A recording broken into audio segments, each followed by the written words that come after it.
بسم الله الرحمن الرحيم. السلام عليكم ورحمة الله وبركاته. கண்ணியத்திற்குரிய எல்லாம் வல்ல அல்லாஹ்வின் நல்லடியார்களே, அல்லாஹ்வுடைய மார்க்கத்தினை ஏற்று வாழ்ந்து கொண்டிருக்கிற நாம் நாளை மறுமையிலே நமது வாழ்க்கைக்குரிய நல்ல பிரதிபலனை பெற்றுக்கொள்ள வேண்டும் என்றால் நம்முடைய இறை நம்பிக்கையை சரியான முறையிலே, ஆழமான முறையிலே நமது உள்ளத்திலே பதிய வைத்துக் கொள்ள கடமைப்பட்டிருக்கிறோம். ஏனென்றால் இஸ்லாமிய மார்க்கம் என்பது இறை நம்பிக்கை என்ற அடித்தளத்தின் மீதுதான் நிறுவப்பட்டிருக்கிறது என்பதனை நாம் தெரிந்துதான் இருக்கிறோம். யார் இந்த இறை நம்பிக்கையிலே குறைவு செய்கிறார்களோ அல்லது இறை நம்பிக்கையே இல்லாமல் தனது வாழ்க்கையினை முடித்துக் கொள்கிறார்களோ அவர்களுக்கு நாளை மறுமையிலே ஏற்படக்கூடிய பேர் இழப்புகளை பற்றி திருமறை குர்ஆனுடைய பல்வேறு வசனங்களில் அல்லாஹ் ரப்புல் ஆலமீன் நமக்கு விளக்கமாக விரிவாக சொல்லித் தருகிறார். அதிலே ஒரு இடத்திலே திருமறை குர்ஆனிலே அல்லாஹ் சொல்லுகிறான், வ அம்மாமன் ஊத்திய கிதாபஹு பிஷிமாலிஹி ஃபயகூலு யா லைத்தனி லம் ஊத கிதாபியா. நாளை மறுமையிலே இந்த உலகத்திலே வாழுகிற பொழுது யார் தீய காரியங்களில் ஈடுபட்டு இறைவனுடைய மோசமான தண்டனைக்கு ஆட்படுத்தப்படுகிறார்களோ அந்த மனிதர்களுடைய செயல் ஏடு, அவர்கள் உலகத்திலே வாழ்ந்த காரியங்களை பற்றி உண்டான செயல் தொகுப்பு அவர்களுடைய இடது கரத்திலே வழங்கப்படுமாம். அல்லாஹ் அதை விரிவாக சொல்லுகிறான். நாளை மறுமையிலே யாருடைய செயலேடு அவருடைய இடது கரத்திலே கொடுக்கப்படுகிறதோ அந்த மனிதர் அந்த புத்தகத்தை கையிலே வாங்கி கொண்டு புலம்ப ஆரம்பித்து விடுவார். இந்த ஏடு எனது கரத்திலே கொடுக்கப்படாமல் இருந்திருக்க வேண்டுமே. அம்மாமன் ஊத்திய கிதாபஹு பிஷிமாலி ஃபயகூலு யா லைத்தனி லம் ஊத கிதாபியா வலம் அத்ரிமா ஹிசாபியா யா லைத்தஹா கானத்தில் காலியா மா அக்னா அன்னி மாலியா. இந்த புத்தகம் என் கரத்திலே கொடுக்கப்படாமல் இருந்திருக்க வேண்டுமே. இந்த நாளை நான் சந்திப்பதற்கு முன்பே அழிந்திருக்க வேண்டுமே. உலகத்திலே நான் வாழுகிற பொழுது என்னுடைய வாதங்கள் எல்லாம், நான் எடுத்து வைத்த வாதங்கள் எல்லாம் இன்றைக்கு அடிபட்டு போனது, நான் சேர்த்து வைத்த செல்வங்கள் எல்லாம் எனக்கு பயன் தராமல் போய்விட்டது என்று நாளை மறுமையிலே அந்த மனிதன் புலம்பிக் கொண்டிருப்பானாம். அப்பொழுது அல்லாஹ்வின் புறத்திலிருந்து அவனை நோக்கி சொல்லப்படுமாம், இந்த மனிதனை பிடியுங்கள், ஹுதூஹு ஃபகுல்லூஹு சும்மல் ஜஹீம சல்லூஹு சும்ம ஃபீ சில்சிலத்தின் ஸரஉஹா 70 திராஅன் ஃபஸ்லுகு. இந்த மனிதனை பிடித்து இழுத்து முகம் குப்புற நரகத்திலே தள்ளுங்கள், 70 முழ சங்கிலியால் பிணைத்து அவனை நரகத்திலே தள்ளுங்கள் என்று அல்லாஹ்வின் புறத்திலிருந்து அவனுக்கு சொல்லப்பட்டு அவன் நரகத்திலே தள்ளப்படுவான். அப்படி நரகத்திலே அவன் தள்ளப்படுவதற்கு என்ன காரணம்? அதனை அல்லாஹ் அடுத்த வசனத்திலே சொல்கிறான், இன்னஹு கான லா யூமினு பில்லாஹில் அஸீம். அவன் உலகத்திலே வாழுகிற பொழுது மகத்தான இறைவனை நம்பிக்கை கொள்ளாமல் வாழ்ந்து கொண்டிருந்தான். அல்லாஹ்வின் மீது உண்டான நம்பிக்கையிலே அவன் குறைவு செய்து விட்டான். அந்த நம்பிக்கையில் அவன் தவறிழைத்ததன் விளைவாக நாளை மறுமையிலே இடதுகரத்திலே ஏடு வழங்கப்பட்டு நரகத்திற்கு தள்ளப்படுவதாக திருக்குர்ஆன் பேசுகிறது. அப்படியானால் நாம் நம்முடைய மறுமை வாழ்க்கையை வெற்றி பெற வேண்டும் என்றால், மறுமையிலே அந்த நரகத்திலிருந்து நம்மை நாம் தற்காத்துக் கொள்ள வேண்டும் என்றால், அதற்கு மிக அடிப்படையான அத்தியாவசியமான ஒரு நிகழ்வு, ஒரு செய்தி, ஒரு பண்பு, அல்லாஹ்வை பற்றி உண்டான, இறைவனை பற்றி உண்டான அந்த நம்பிக்கை சரியான முறையிலே எப்படி உள்ளத்திலே பதிய வைக்கப்பட வேண்டுமோ அந்த கோணத்திலே நாம் பதித்துக் கொள்ள கடமைப்பட்டிருக்கிறோம். இன்றைக்கு நாம் அப்படி பதித்திருக்கிறோமா? எல்லோருமே சொல்லுகிறோம், நாம் இறைவனை நம்புவதாக சொல்லுகிறோம், இறைவனை நம்புகிறோம், இறைவனிடத்திலே முழுமையான நம்பிக்கையும் ஆதரவு வைத்திருக்கிறோம் என்று சொல்லி வாயளவிலே பேச்சுக்களிலே அதையெல்லாம் நாம் சொல்லிக் கொண்டிருக்கிறோம். ஆனால் உண்மையிலே நமது உள்ளத்திலே இறை நம்பிக்கை ஆழமாக பதிந்திருக்கிறதா என்று ஆய்வு செய்தால் நம்மில் பலருடைய உள்ளத்திலே ஆட்டம் கண்டிருக்கிற விதத்தில் தான், அரைகுறையான நிலையில் தான் அல்லாஹ்வை பற்றி உண்டான நம்பிக்கை அமைந்திருக்கிறது என்பதனை நம்முடைய வெளிப்படையான வாழ்க்கையை சொல்லிக் கொண்டிருக்கிறது. எந்த அடிப்படையில? இறைவனை பற்றி பல்வேறு பண்புகள், நம்ப வேண்டிய பல்வேறு பண்புகள் இருக்கிறது. அதிலே ஒரு பண்பு, இன்னல்லாஹ அலா குல்லி ஷைஇன் கதீர். அல்லாஹ் ரப்புல் ஆலமீன் எல்லா காரியத்திற்குரிய ஆற்றலும் அவனுக்கு இருக்கிறது, எல்லா அதிகாரமும் அவனிடத்திலே இருக்கிறது. அவனிடத்திலே இல்லாத எந்த அதிகாரமும் கிடையாது. உலகத்திலே எந்த காரியமாக இருந்தாலும், எந்த செயல் திட்டமாக இருந்தாலும், எதையும் யாருக்கும் அல்லாஹ் பங்கு வச்சு கொடுக்கல, எல்லாத்தையும் அவங்க கையில தான் வச்சிருக்கிறான். அவனால் முடியாத எதுவுமே கிடையாது. இது இறைவனை பற்றி நம்ப வேண்டிய பல்வேறு நம்பிக்கைகளில் மிக முக்கியமான ஒரு நம்பிக்கை. இந்த நம்பிக்கை நம்மிடத்தில் இருக்கிறதா? எல்லோரும் இருக்கிறது என்று தான் சொல்லுகிறோம். அல்லாஹ்வால எல்லாம் முடியும், அல்லாஹ்வால முடியாதது எதுவும் கிடையாது, எல்லா அதிகாரமும் அல்லாஹ் கையில தான் இருக்குது, அல்லாஹ் எந்த அதிகாரத்தையும் யார் கையிலையும் பங்கு வச்சு கொடுக்கல. சர்வ சாதாரணமாக நம்முடைய பேச்சு வழக்கிலே இதை நாம் சொல்லிக் கொண்டிருக்கிறோம். ஆனால் உண்மையில எல்லா ஆற்றலும் அல்லாஹ்வுக்கு இருக்கிறது என்று நம்முடைய உள்ளத்தில் ஆழமாக பதிந்திருந்தால் நம்முடைய வாழ்க்கை எப்படி இருக்குமோ அப்படி இன்றைக்கு இல்லை. நம்முடைய வெளிப்படையான வாழ்க்கையை வச்சு பார்க்கும் பொழுது அல்லாஹ்வுக்கு எல்லாம் முடியும்னு நாம நம்பல, வார்த்தையில தான் நம்புறமே ஒழிய நம்முடைய உள்ளத்துல ஆழமான முறையில நம்பவில்லை என்பதில் எத்தனையோ காரியங்களில் நாம் வெளிப்படுத்துகிறோம். உலக வாழ்க்கையில பல்வேறு செய்திகளை நாம் அனுபவிக்கிறோம்.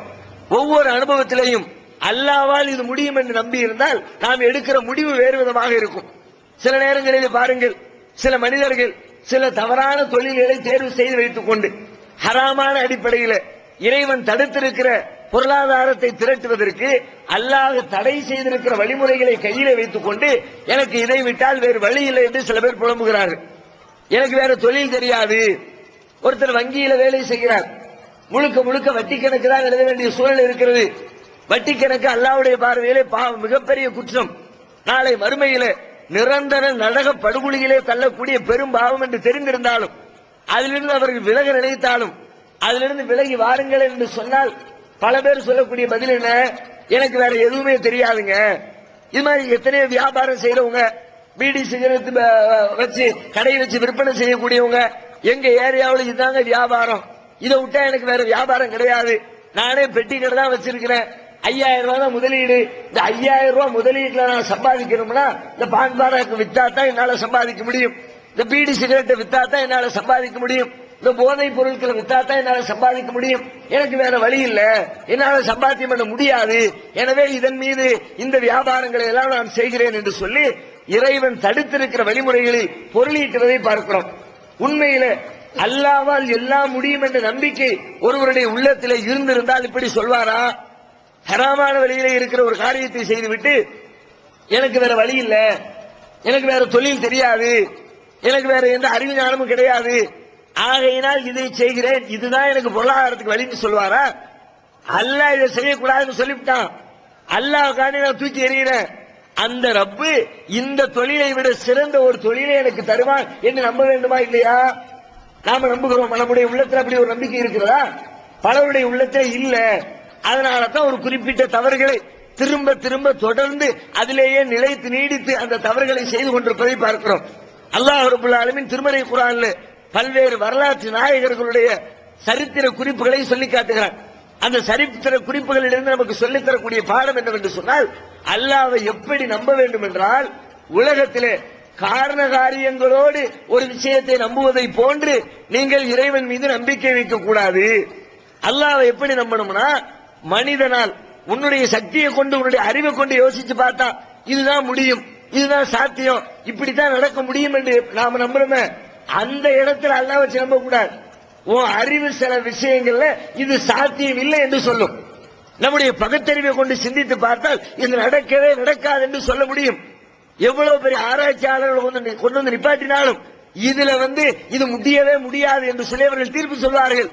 ஆனாலும் அந்த நேரத்தில் கூட ஒரு முஸ்லிமுடைய நம்பிக்கை, உலகத்திலே எல்லோரும் சேர்ந்து சொல்கிறார்கள் முடியாது என்று, இறைவன் இதை முடித்து தருவான் என்று நம்பணும். அதுதான் அல்லாஹ் மேல வைக்கிற நம்பிக்கையில சரியான நம்பிக்கையா இருக்க முடியும். பத்ர் யுத்தத்தில் நபிகள் நாயகம் ஸல்லல்லாஹு அலைஹி வஸல்லம் அவர்கள் தன்னுடைய தோழர்களை எல்லாம் கொண்டு போய் நிப்பாட்டினாங்க.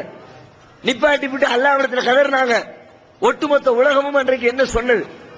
நபிகள் நாயகத்தை சுற்றி இருக்கிற எதிரிகள் எல்லாம் என்ன நினைத்தார்கள்? அற்ப சொற்பமான ஒரு கூட்டத்தை கொண்டு வந்து நிறுத்தி இருக்கிறார்.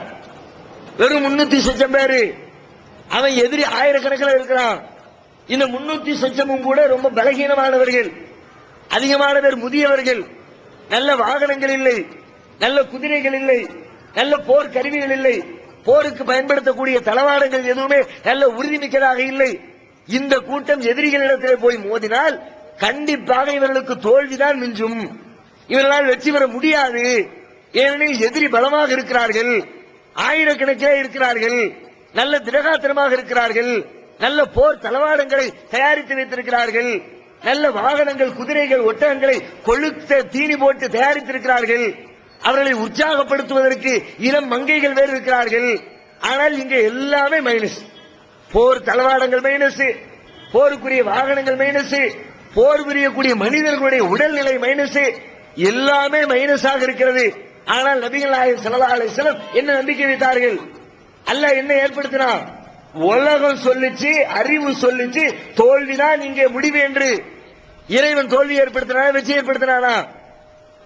உலகமே அதிசயிக்க தகுந்த விதத்தில் அல்லாஹ் ஒரு மாபெரும் வெற்றியை கொடுத்தானே. எதனால் கொடுத்தான்? அந்த வெற்றி எப்படி கிடைத்தது? நபிகள் நாயகம் ஸல்லல்லாஹு அலைஹி வஸல்லம் அவர்களும் அவர்களோடு இருந்த இந்த இஸ்லாத்தை ஏற்றிருந்த சத்திய சஹாபாக்களும் அல்லாஹ்வின் மீது வைத்திருந்த நம்பிக்கைக்கு இறைவன் கொடுத்த மதிப்பு இல்லையா? நம்முடைய வாழ்க்கையில் இப்படி நாம் நம்புகிறோமா? நடக்க முடியாது என்று நம்பக்கூடிய ஒரு காரியத்தை கூட என் இறைவன் முடித்து தருவான் என்று அல்லாஹ்விடத்தில் கோரிக்கை வச்சிருக்கிறோமா? எத்தனையோ தடவைகள் அல்லாஹ்விடத்தில் பிரார்த்தனை செய்கிறோம், துஆ செய்கிறோம், நம்முடைய தேவைகளுக்காண்டி கோரிக்கை வைக்கிறோம். கோரிக்கை வைக்கக்கூடிய நாம எப்படி வைக்கிறோம்? நம்முடைய அறிவுக்கு தகுந்த மாதிரி தான் வைக்கிறோம், நம்முடைய திறமைக்கு தகுந்த மாதிரி தான் வைக்கிறோம், நம்முடைய தேவைக்கு தகுந்த மாதிரி தான் வைக்கிறோம். எல்லை கடந்து அல்லாஹ்வுடைய ஆற்றலை வெளிப்படுத்துகிற விதத்தில் நம்பிக்கை வச்சிருக்கிறோமா? இப்ப சாதாரணமா எல்லா மனிதனுடைய உள்ளத்திலையும், எல்லா முஸ்லீம்களுடைய உள்ளத்திலையும் இருக்கிற ஒரு சாதாரண செய்தி, நம்முடைய குழந்தைகளை கொண்டு போய் பள்ளிக்கூடத்தில் சேர்க்க விரும்புகிறோம். புள்ள நல்லா படிச்சு பெரிய ஆளா வரணும்னு. அப்படி பள்ளிக்கூடத்தில் சேர்க்க விரும்புகிற பொழுது நம்மை சுற்றிலும் இருக்கக்கூடிய பெரும்பாலான பள்ளிக்கூடங்களை எடுத்து பாருங்கள். ஒரு இஸ்லாமிய அடிப்படையில் முழுக்க முழுக்க திருமறை குர்ஆனையும் நபிகள் நாயகத்தினுடைய போதனைகளையும் மையப்படுத்தி அதனுடைய கருத்துக்களுக்கு முரணில்லாத வகையில் இஸ்லாமிய கல்வி ஞானங்களை கற்றுக் கொடுத்து, அதே நேரத்தில் உலகத்திலே தயாரிக்கப்பட்டிருக்கிற பாடத்திட்டங்களையும் கற்றுக் கொடுத்து நல்ல ஒரு மார்க்க அறிஞர்களாக நமது பிள்ளைகளை உருவாக்கக்கூடிய ஒரு கல்விக்கூடங்களை இன்றைக்கு காண முடிகிறதா? 99% எங்கேயும் பார்க்க முடியாது. கிறிஸ்தவர்கள் கட்டி வைத்திருக்கிற பள்ளிக்கூடம் இருக்கும், வேறு மதத்தவர்கள் கட்டி இருக்கிற பள்ளிக்கூடங்கள் இருக்கும். வேற வழி இல்லை, நம்ம பிள்ளைய படிக்க வைக்கணும். அந்த பள்ளிக்கூடத்தில் சேர்க்கலன்னா நம்ம பிள்ளைக்கு ஆனாவன படிச்சு கொடுக்க முடியாது, ஒரு அறிவாளியா உருவாக்க முடியாது, ஒரு பட்டதாரியா உருவாக்க முடியாது. வேற வழி இல்லைன்னு பிள்ளைங்களை அங்க அனுப்புறோம். போயிட்டு வரக்கூடிய பிள்ளைகள் எப்படி வருகிறார்கள்? மார்க்க அறிவோடு வருகிறார்களா, மார்க்கத்திற்கு எதிராக வருகிறார்களா? அங்கிருந்து வரும்போது இயேசுநாதரை கடவுள் என்று சொல்லக்கூடிய ஜெப பாடல்களை பிள்ளைகள் படித்துக் கொண்டிருக்கிறார்கள்.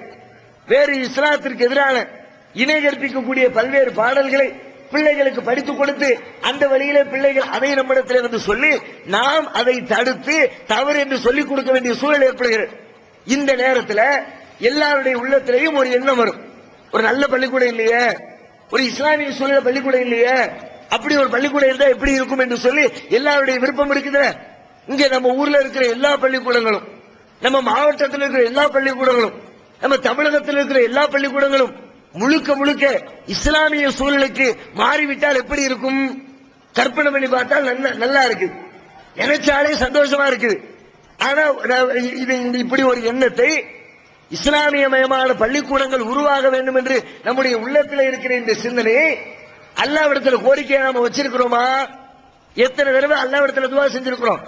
நம்முடைய கோரிக்கைக்காக வேண்டி, தேவைக்காக வேண்டி ஒவ்வொரு நேர தொழுகைக்கு பிறகும் அல்லாஹ்விடத்தில் கையேந்தி இருக்கிறோம். என்னைக்காவது ஒரு நாள் யா அல்லாஹ் எங்க ஊர்ல இருக்கிற எல்லா பள்ளிக்கூடங்களையும் இஸ்லாமிய பள்ளிக்கூடமா ஆக்குன்னு கேட்டிருக்கிறோமா? தமிழ்நாட்டில் இருக்கிற எல்லா பள்ளிக்கூடத்திலையும் முழுக்க முழுக்க இஸ்லாமியமயமாக ஒரு பள்ளிக்கூடங்களாக மாற்றிவிடு என்று கேட்டிருக்கிறோமா? யாரும் கேட்டிருக்க மாட்டோம். ஏன் கேட்கல? அதெல்லாம் நடக்கிற காரியமா? நம்ம உள்ளத்துல ஏற்கனவே ஒரு செட்டிங் இருக்கு, அதெல்லாம் கிறிஸ்டியன்கள் கட்டி வச்சிருக்கான், அவன் இஸ்லாத்தை போய் சொல்லிக் கொடுக்க போறானா? அங்க இந்து மதத்தவர்கள் கட்டி வச்சிருக்காங்க, அவங்க இஸ்லாமிய பாடத்தை சொல்லிக் கொடுக்க போறாங்களா? இதெல்லாம் நடக்கிற காரியம் இல்ல. உள்ளத்துல ஏற்கனவே நாம ஏற்படுத்தி வச்சிருக்கிற சிந்தனை அல்லாஹ்விடத்துல துஆ செய்யும் போது கூட அந்த எண்ணம் நமக்கு வரல. உண்மையில அல்லாஹ்வின் மீது கரெக்டான நம்பிக்கை இருந்திருந்தா எல்லாம் அல்லாஹ்வால முடியும் நம்புறோம்ல. அப்ப துஆ செய்யும்போது என்ன கேட்டிருக்கணும்? யா அல்லாஹ் மொத்த தமிழ்நாட்டில் இந்தியாவில் இருக்கிற எல்லா பள்ளிக்கூடத்திலும் நீங்க இஸ்லாமிய ஆக்கித்தா அல்லாஹ் கேட்டோமா? எண்ணம் இருக்கிறது. கேட்கிற காரணம் என்ன? நம்ம அறிவுக்கு இதெல்லாம் நடக்காதுன்னு நினைக்கிறோம். நம்ம சிந்தனையில இப்படி ஒரு மாற்றம் ஏற்படாது, இப்படி ஒரு புரட்சி வராது. அப்ப நம்மால் எது முடியாது என்று நினைக்கிறோமோ அது அல்லாஹ்வாலும் முடியாதுன்னு உள்ளத்துல இருக்கு. அதனாலதான் அல்லாஹ்ட்ட கேட்கும்போது அந்த துஆ வரல. நம்மால முடியாதது நம்மை படைத்த இறைவனால் முடியும் என்று நினைத்திருந்தால் எனக்கு முடியாது, எங்க ஊர் தலைவருக்கு முடியாது, ஊர்ல இருக்கிற மக்களால முடியாது, ஆனா படைச்ச இறைவனால முடியும் நினைத்திருந்தால் கேட்டிருப்போமா இல்லையா? சாத்தியம் இல்லாததையும் சாத்தியப்படுத்துகிற ஆற்றல் அல்லாஹ்வுக்கு உண்டு. இப்ராஹிம் அலைஹிஸ்ஸலாம் அவர்கள் நெருப்பு குழியில தூக்கி எறியப்படுகிறார்கள். கடைசி நிமிடத்தில் அவருடைய நம்பிக்கை எப்படி இருந்துச்சு? நெருப்புல போட்டா அவ்வளவுதான், தப்பிக்க வழியே கிடையாது. நெருப்புல போய் உளுந்து ஒருத்தர் தப்பிச்சு எந்திரிச்சு வர முடியுமா? ஆனால் இப்ராஹிம் அலைஹிஸ்ஸலாம் எப்படி தப்பித்து வந்தார்கள்? கடைசி நிமிடத்தில் அவருடைய உள்ளத்தில் இருந்த நம்பிக்கை காரணம். அல்லாஹ் தப்பிக்க வைப்பான்னு அல்லாஹ் மேல நம்பிக்கை வச்சாங்க. ஹஸ்புனல்லாஹ், என் இறைவன் எனக்கு போதுமானவன், வநிஅமல் வக்கீல், பாதுகாப்பதில் அவனே மிகச்சிறந்தவன், அவன் என்ன பாதுகாப்பான். அவன் சொன்னதுக்காக தான் பிரச்சாரம் பண்ணினேன். அவன் நீ போய் ஏகத்துவத்தை எடுத்து சொல்லு என்று சொன்னான். அல்லாஹ்வுடைய வார்த்தைக்கு இணங்க நான் ஏகத்துவத்தை பிரச்சாரம் செய்தேன். அந்த ரப்பு என்ன காப்பாற்றுவான் என்று சொல்லி ரப்பின் மீது நம்பிக்கை வச்சாங்க. ஆனா பகுத்தறிவை கொண்டு சிந்திச்சு பார்த்தா இந்த நம்பிக்கை வைக்க முடியுமா?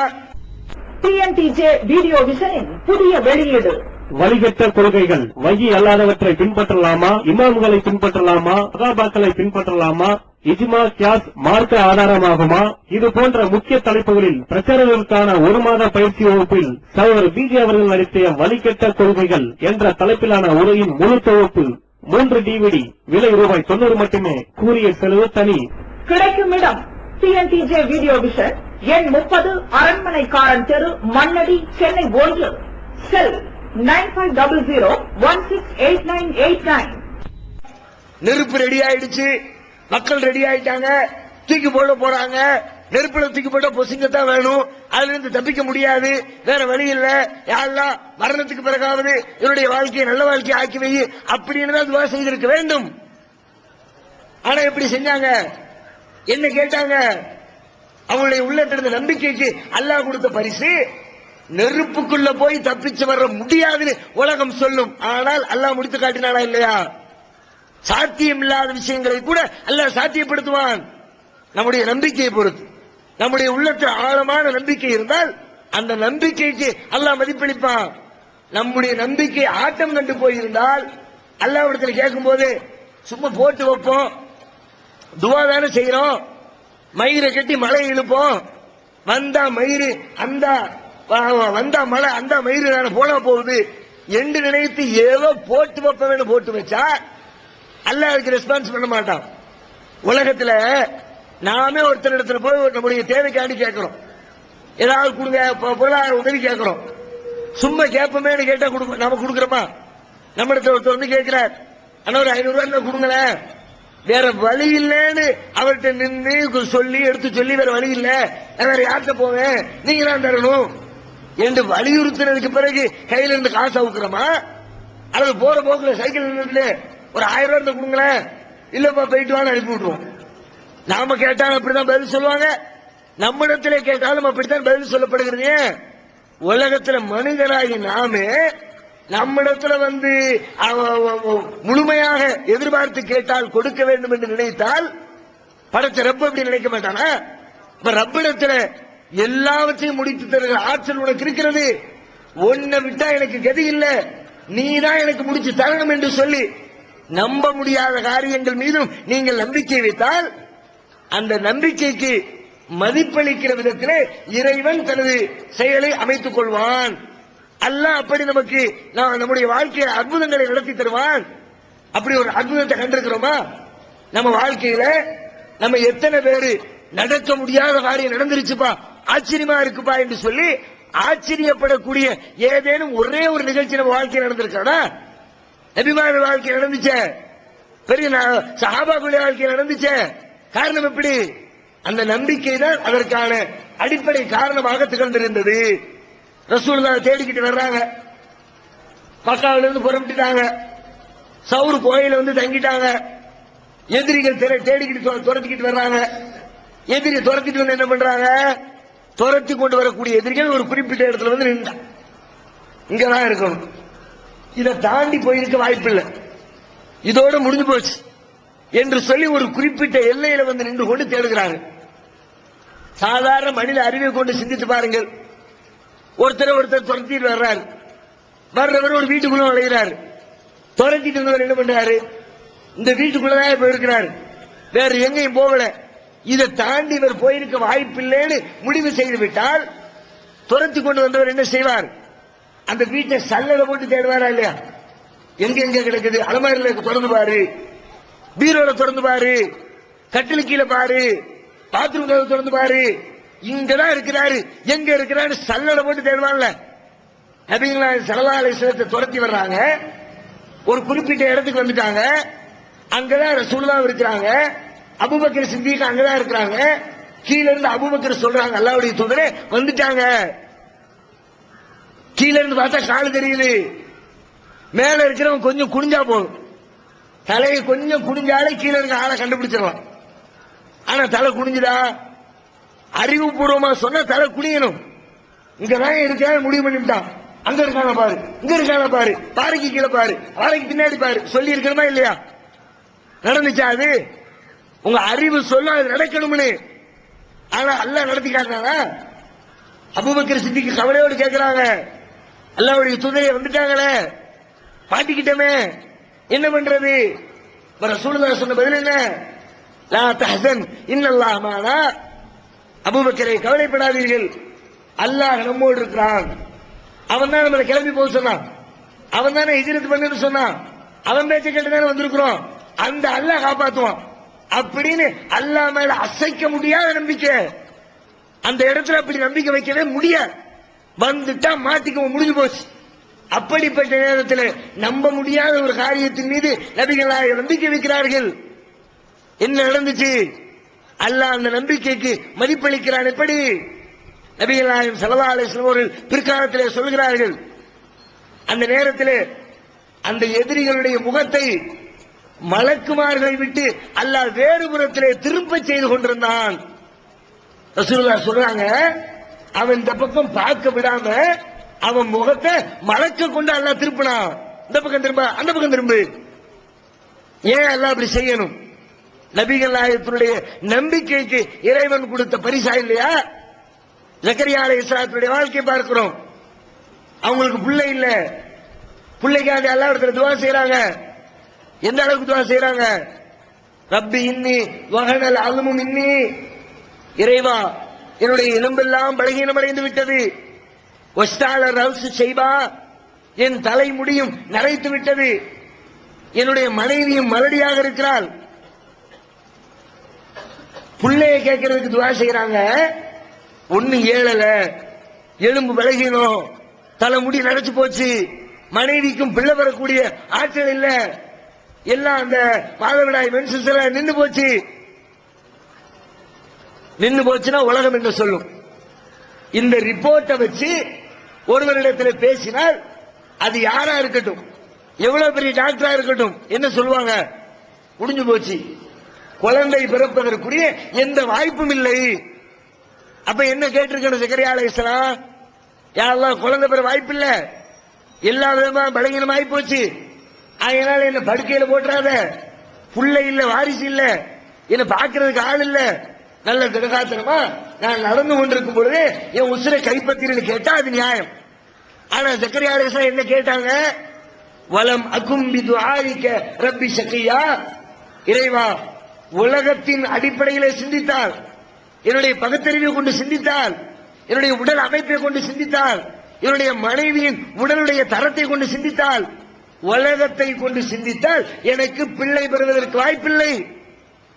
ஆனாலும் உன்னிடத்திலே கேட்கிறேன், எனக்கு ஒரு பிள்ளையை தா. ஒன்றை நான் பிள்ளை கேட்காம இருக்க மாட்டேன், எனக்கு பிள்ளையை தா. எப்படி கேட்காங்க? புள்ள பிறக்க முடியாது, உலகத்தில் தீர்ப்பு சொல்லியாச்சு. உலகம் தான் தீர்ப்பு சொல்லிச்சு, உலகத்தில் இருக்கிற மனிதர்கள் தான் தீர்ப்பு சொன்னாங்க.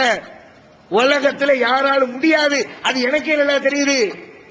ஆனா உலகத்தில் கேட்கலையே, உலகத்தில் உள்ள மனிதர்களை கேட்கலையே, உலகத்தில் இருக்க மருத்துவத்தை கேட்கலையே. எல்லாவற்றையும் முடித்து வைக்கிற ஆற்றல் படைத்த அல்லாஹ்வே உன்னிடத்தில் நான் கேட்கிறேன். அல்லாஹ்விடத்து உனக்கு முடியும், உலகத்தில் கேட்கலனா. எல்லாவற்றையும் முடித்து வைக்கிற ஆற்றல் படைத்த நீ எனக்கு பிள்ளையத்தா. அல்லாஹ் பரிசு கொடுத்தானா இல்லையா?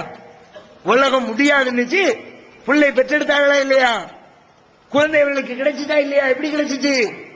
அல்லாஹ்வின் மீது அவர்கள் வைத்த அந்த அசைக்க முடியாத நம்பிக்கைக்கு இறைவன் கொடுத்த மதிப்பு. நம்ம வாழ்க்கையில் அப்படி நம்பணும். எதை நம்மளால் முடியாது என்று நினைக்கிறோமோ, இறைவா நீ முடித்துட்டா, உன்னால் முடித்து தர முடியும். ஒரு பள்ளிவாசல் இறந்து நிற்கிறோம், கிடைக்காத பல்வேறு காரண காரியத்தோடு முட்டி மோதி கொண்டிருக்கிறோம், அதுக்கான பல வேலைகளை செய்து கொண்டிருக்கிறோம். என்ன நிலைமை? அங்கிட்டு பார்த்தா இங்கிட்டு பார்த்தா எங்கிட்டு பார்த்தாலும் வேற வேற ஆட்கள் உட்கார்ந்து இருக்கிறான், நிறைய காசு பணத்தை அள்ளி போட்டு செலவு பண்றான், நம்மளை குழப்புறதுக்கு முடிக்கிறதுக்கு எல்லா வேலைகளும் நடக்குது. வெளிப்படையா பார்த்தா இல்லையோ, முடியாதோ, சாத்தியம் இல்லையோ என்று கூட நம்முடைய அறிவு சொல்லிவிடலாம். ஆனா நம்முடைய நம்பிக்கை ஆழப்பட்டிருந்தால் அல்லாஹ் எனக்கு தருவான், அல்லாஹ் சத்தியத்திற்கு சான்று பகர்வான், அல்லாஹ் உண்மைக்கு வெற்றியை தருவான். நான் உலகத்தில் எந்த முயற்சியும் செய்யாட்டியும் சரிதான், உலகத்தில் என்னுடைய முயற்சி தோற்று போனாலும் சரிதான், ஒட்டுமொத்த உலகமும் எனக்கு எதிராக நின்றாலும் சரிதான், என்னை படைத்த இறைவன், என்னை இந்த நேர்வழியிலே செலுத்திய இறைவன், நேர்வழிக்காக இறை இல்லத்தை உருவாக்கி அந்த நேரான கொள்கையினை அந்த பள்ளிவாசலிலே நிலைநாட்ட வேண்டும் என்று கட்டளையிட்ட இறைவன் அந்த பள்ளியை எனக்கு மீட்டு தருவார் என்று நம்பிக்கை ஆழப்படுத்தினால் ஒரு நாள் தாமதமாகலாம், ஒரு மாதம் தாமதமாகலாம், ஒரு வருடம் தாமதமாகலாம், ஆனாலும் ஒரு நாள் கண்டிப்பாக சத்தியத்தின் கைகளில் அல்லாஹ் கொண்டு வந்து சேர்ப்பான். எப்போ? அந்த நம்பிக்கை கரெக்டா இருக்கணும். கேட்போமே அல்லாஹ்விடத்தில், அல்லாஹ் தந்துரு, பள்ளிவாசல கூட சும்மா போற போக்க கேட்க கூடாது. நீ தந்தாதான் உண்டு, நீ தராம உன்கிட்ட கேட்காம வேற யார்கிட்ட கேட்பாங்க என்று நாம உறுதியோடு அல்லாஹ்விடத்திலே பிரார்த்தித்தால், சாத்தியமில்லை என்று உங்களின் அறிவு சொன்னாலும், உலகம் சொன்னாலும், நீதிமன்றம் சொன்னாலும் அல்லாஹ் அதை சாத்தியப்படுத்தி தந்திருக்கிறான் என்பதை நபிமாருடைய வரலாற்றை பார்க்கிறோம். நெருப்பிலிருந்து தப்பிக்கிற சாத்தியம் இல்ல, இப்ராஹிம் நபியை தப்பிக்க வச்சான். மூசா நபி துரத்திட்டு ஓடி வர்றான், ஃபிரௌன் முன்னாடி கடலு, பின்னாடி ஃபிரௌன். அறிவு என்ன சொல்லும்? மேல இருந்து நீங்க பாக்குறீங்க, அங்க இருந்து ஒருத்தர் துரத்திட்டு ஓடி வர்றாங்க, ஒரு சின்ன முட்டி சந்துக்குள்ள போய் மாட்டிக்கிட்டான், போலீஸ்காரர் பின்னாடி வந்து முடிச்சு சந்துக்குள்ள நுழைஞ்சிட்டாங்க, தப்பிக்கிற வழியே இல்லை என்ன சொல்லுவோம்? இந்த பாதையை விட்டுட்டு அந்த பாதைக்கு போயிருக்க கூடாது, இந்த சந்துக்குள்ள வந்து மாட்டிக்கிட்டாங்க, வசமா சிக்கிக்கிட்டானையா, நாம எப்படி சொல்லுவோம்? உலகம் அப்படித்தான் சொல்லும். மூசா நபியோடு இருந்த அவருடைய தோழர்களும் அப்படித்தான் சொன்னார்கள். முன்னாடி கடலு, பின்னாடி ஃபிரௌன்.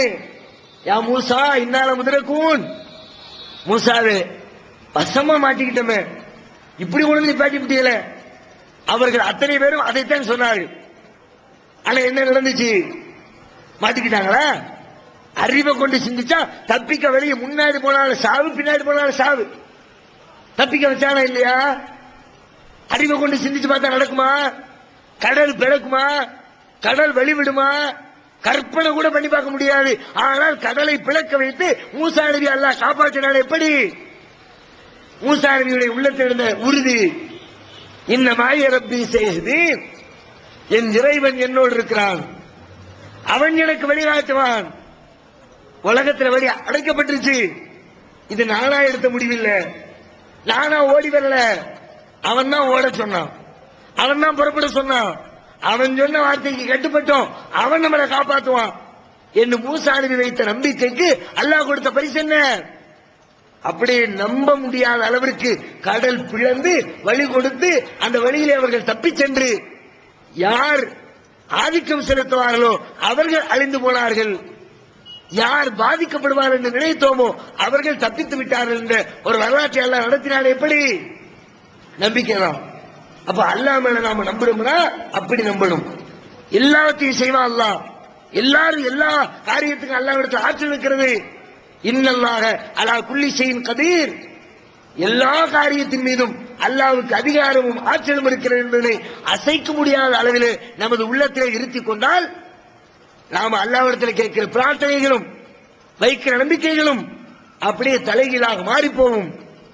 நம்முடைய வாழ்க்கையிலும் நபிமார்களுடைய வாழ்க்கையிலே கண்ட அற்புதங்களை போன்று நாமும் ஒரு வாழ்க்கையிலே அற்புதங்களை காண ஆரம்பிப்போம். இன்னைக்கு சர்வ சாதாரணமா பாருங்க, ஒருத்தர் திருமணமாகி ஒரு 3 வருஷம் ஆயிடுச்சு, குழந்தை இல்ல, என்ன செய்வாங்க? குழந்தைக்காண்டி துவா செய்வாரு. அதை பெறுவதற்கான வழிமுறைகள் பல வழிகளை கையாளுவாரு.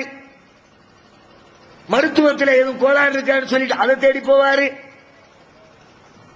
வருஷம் 5 வருஷம் ஆச்சு, 7 வருஷம் ஆச்சு, 10 வருஷம் ஆச்சு, வயசு 30 ஆச்சு, 40 ஆச்சு, 50 ஆச்சு, பல வழிகளில் முயற்சி பண்ணுவாங்க. ஒரு 85 வயசு ஆயிடுச்சு, 90 வயசு ஆயிடுச்சு. 40 வயசுல குழந்தைக்காக வேண்டி முயற்சி எடுத்தது மாதிரி ஒருத்தர் முயற்சி எடுப்பாரா? யாரும் எடுக்கிறார்களா? ஒரு 75 வயசு பெரியவர் போறார், கையில ஒரு ஃபைல கொண்டு போறார். கேட்கிறீ அவர்கிட்ட, என்ன அண்ணா எங்க போயிட்டு வர்றீங்க? அந்த அப்பா மெடிக்கல் ட்ரீட்மெண்ட் எடுத்துட்டு வர்றேன் பிள்ளைக்கு அப்படின்னு ஒருத்தர் சொன்னா, அந்த நன்னாவை பார்த்து நாம என்ன நினைப்போம்? அல்லது அந்த நன்னா அவர் தான் பெரியவர் தான் என்ன நினைப்பாரு? நாம என்ன சொல்லுவோம்? பத்தியா பெருசுக்கு பத்தியா, ஆசையை பத்தியா, வீடு போகுது, காடு வாங்குது, வயசு 80 ஆச்சு, இப்ப பிள்ளைக்காக வேண்டி டெஸ்ட் எடுத்துட்டு வந்தாராம். நாமும் அதை ஜீரணிக்க மறுக்கிறோம். உலகத்துல யாரும் அப்படி செய்யவும் இல்லை. காரணம் என்ன? 80 வயசு ஆயிடுச்சு, இனிமே புள்ள பிறக்குமா, இனிமே சாத்தியமா, அது வாய்ப்பே இல்லை என்று சொல்லி 50 வயசுல டாக்டருக்கும் கிளினிக்கும் வீட்டுக்கும் அலைஞ்சவர், அதுக்காக வேண்டி செலவு பண்ணவர் 80 வயசுல செலவு பண்றது இல்ல. காரணம் முடியாது, சாத்தியம் இல்ல. அதையத்தான் அல்லாஹ்விடத்தில் வைக்கிறார். மருத்துவரிடத்தில் எப்படி நம்பிக்கை இழக்கிறாரோ அதே போன்று 80 வயது முதியவர் ஒருவர் அல்லாஹ் எனக்கு பிள்ளையத்தான் கேட்டிருப்பாரா? கேட்கறது இல்ல. காரணம் அல்லாஹ் மேல சரியான முறையில் நம்பிக்கை இல்லை. இப்படி நம்முடைய வாழ்க்கையிலே பல்வேறு கட்டங்களில், நம்முடைய வியாபாரத்தில், நம்முடைய பொருளாதாரத்தில், நம்முடைய குடும்ப வாழ்க்கையில பல்வேறு விஷயங்களில் அல்லாஹ்வை நம்ப வேண்டிய விதத்தில் சரியான முறையில் உறுதிப்பாட்டோடு நம்பி இருந்தால் நம்முடைய வாழ்க்கையில் பல்வேறு அற்புதங்களை இறைவன் நிகழ்த்தி காட்டி நமக்கு இறைவன் உதவி செய்திருப்பான். அந்த நம்பிக்கை ஆட்டம் கொண்டிருக்கிறது. அதனை சரி செய்து கொண்டால்தான் இந்த உலகத்திலேயும் இறைவனின் உதவிகளை பெற்றுக்கொள்ள முடியும், நாளை மறுமையிலேயும் இறைவனின் உதவிகளை பெற்றுக்கொள்ள முடியும். அல்லாஹ் ரப்பல் ஆலமீன் அப்படி நல்ல உறுதிப்பாடோடு வாழுகிற மக்களாக நம் அனைவரையும் ஆக்கி அருள் புரிவானார். தமிழ்நாடு தௌஹீத் ஜமாஅத்தின் அரும் பணிகள் தொலைபேசி மற்றும் கடிதங்கள் மூலம் விளக்கம் பெற தனி ஏற்பாடு. குடும்ப பிரச்சனைகளுக்கு தீர்வு காண ஷரியத் தீர்ப்பாயங்கள், இலவச திருமண தகவல் திட்டம், முதியோர் ஆதரவு இல்லம், சிறார்களுக்கான அனாதை இல்லம், சத்தியத்தை நிலைநாட்டிட பல்வேறு விவாதங்கள், அடக்குமுறைக்கு எதிரான போராட்டங்கள், முஸ்லிம் சமுதாயத்திற்கு இடஒதுக்கீட்டை பெற்றுத்தந்த உரிமை போராட்டங்கள், வறுமை மற்றும் கடன்களில் சிக்கி தவிக்கும் மக்களை மீட்டெடுக்க ஜகாத் நிதியை திரட்டி உரியவர்களுக்கு உதவுதல், வட்டியில்லா கடனுதவி திட்டங்கள், இது போன்ற இன்னும் ஏராளமான பணிகளை செய்து வரும் தமிழ்நாடு தௌஹீத் ஜமாத் எந்த வெளிநாட்டு அரசிடமிருந்தோ அல்லது எந்த வெளிநாட்டு நிறுவனங்களிடமிருந்தோ உதவிகளை பெறுவதில்லை என்பதை கொள்கையாக கொண்டுள்ளது. எனவே மறுமையில் மகத்தான கூலியை பெற்றுத்தரும் இந்த அரிய பணிக்கு உங்களது ஜகாத் மற்றும் நன்கொடைகளை வாரி வழங்குவீர். உங்களது நன்கொடைகளை டிடியாகவோ செக்காகவோ மணி ஆர்டராகவோ அனுப்பலாம். டிடி அனுப்புபவர்கள் தமிழ்நாடு தௌஹீத் ஜமாத் வங்கி கணக்கு எண் 7882748827 இந்தியன் வங்கி மண்ணடி கிளை என்ற பெயரில் எடுத்து அனுப்ப வேண்டிய முகவரி தமிழ்நாடு தௌஹீத் ஜமாத் மாநில தலைமையகம் 30 அரண்மனைக்காரன் தெரு, மண்ணடி, சென்னை 1. போன் 044252152226. Allah